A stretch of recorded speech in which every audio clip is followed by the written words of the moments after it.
Hello. Today we change topic. Homo sapiens. I just want to give you some key takeaways that might reshape a little bit the way you see evolution. So the first thing is that we all, not just Homo sapiens, Homo, come from Africa in three different moments that are called out of Africa. So three moments in which the current version of Homo decided to, due to the climate change at different speed, adapt and leave his own native lands to start spreading out in the world. And this is the first thing that we have to understand. Homo in different species always loved to travel.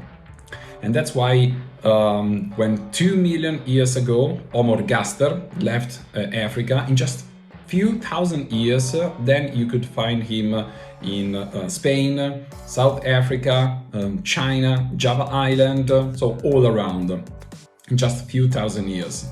And then another moment, another out of Africa, 800,000 years ago, this time was the Homo Heidelbergensis, to leave Africa, and he followed the very same routes, and the reason is quite simple.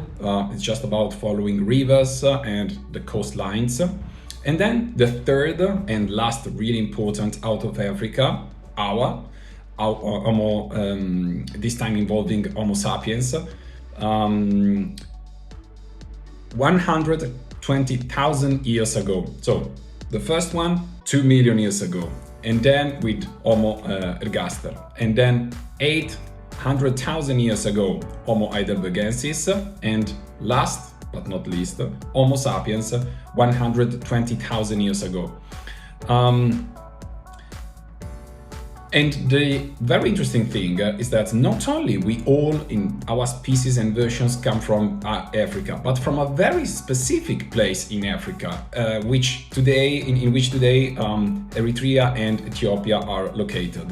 So pretty interesting fact. The community, the scientific community, is quite sure about that. And then another important concept or idea. Homo sapiens was of course very clever. He used his brain in a different way, and no matter where he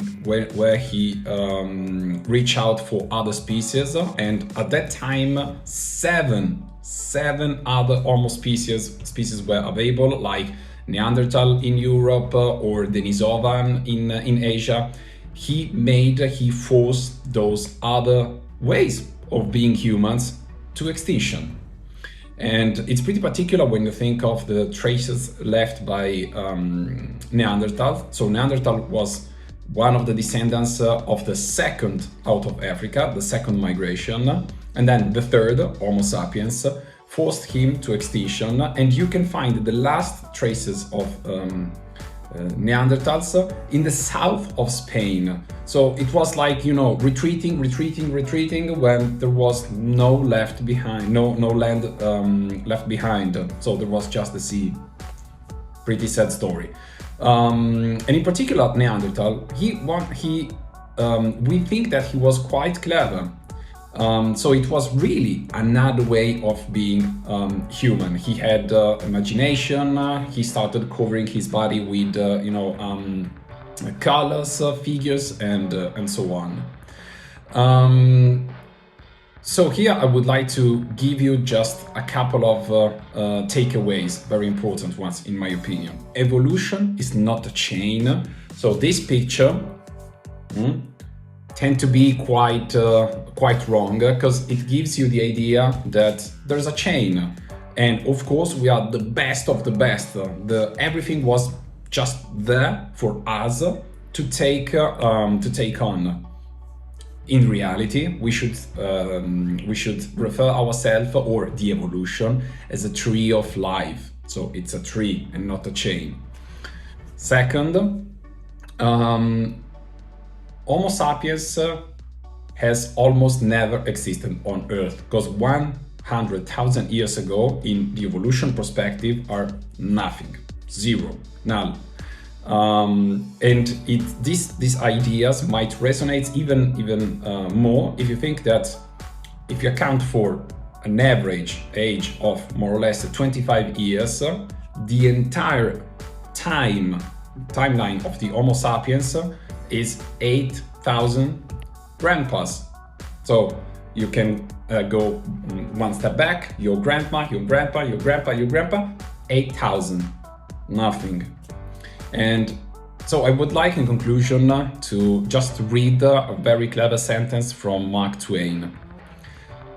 I'm about to read. If the Eiffel Tower was there, if the Eiffel Tower were now representing the word's age, the skin of a paint on the pinnacle knob at its summit would represent man's share of that age. And anybody would perceive that skin was what the Eiffel Tower was built for.